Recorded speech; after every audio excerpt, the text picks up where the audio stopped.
Hi hello friends, நாம் இன்னைக்கு பார்க்க போகிறது ஃபைனல் டெஸ்டினேஷன் பிளட் லைன் அப்படிங்கிற ஒரு நியூ மூவியை பற்றி தான். இந்த மூவி எனக்கு தெரிஞ்சு ரொம்ப ரொம்ப சூப்பராக இருந்துச்சு. எனக்கு தெரிஞ்சு எப்படின்னா ஆர் ரேட்டட் மூவியில் ஒரு பெஸ்ட் மூவியாகவே இந்த வருஷம் அந்த இருந்துச்சு. ஆர் ரேட்டட் மூவிஸில் இந்த மாதிரி ரத்தம் தெரிக்கிற மூவிஸ்லாம் எனக்கு பிடிக்காது அப்படிங்கிறவங்க இந்த படத்தை அவாய்ட் பண்ணிடுறது ரொம்ப ரொம்ப நல்லது.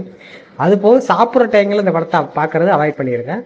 மற்றபடி படம் முழுக்க முழுக்க ஆர் ரேட்டடாக ரத்தம் தெறிக்க படம் எடுத்திருக்காங்க. எனக்கு தெரிஞ்சு இதுக்கு முன்னாடி ஃபைனல் டெஸ்டினேஷன் நிறையா மூவிஸ் வந்திருக்கு.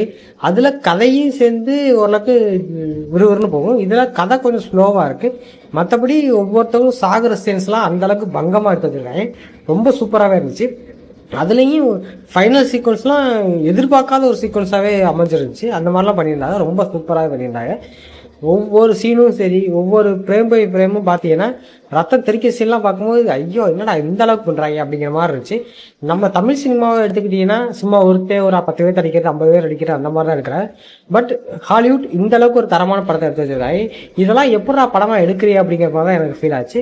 எனக்கு தெரிஞ்சு இந்த படம் ஓரளவுக்கு நல்லாவே இருந்துச்சு. ஸோ தனியாக பார்க்குறவங்க கண்டிப்பாக இந்த படத்தை என்ஜாய் பண்ணுவீங்கன்னு நான் நம்புகிறேன். ஸோ படம் பார்த்தவங்க இந்த படத்தை பற்றி உங்கள் தாட்ஸ் எனக்கு கீழே கமெண்ட் பண்ணிட்டு இந்த வீடியோ பற்றி லைக் பண்ணி சப்ஸ்கிரைப் பண்ணிக்கங்க. அடுத்த வீடியோ பார்க்கலாம். பாய்.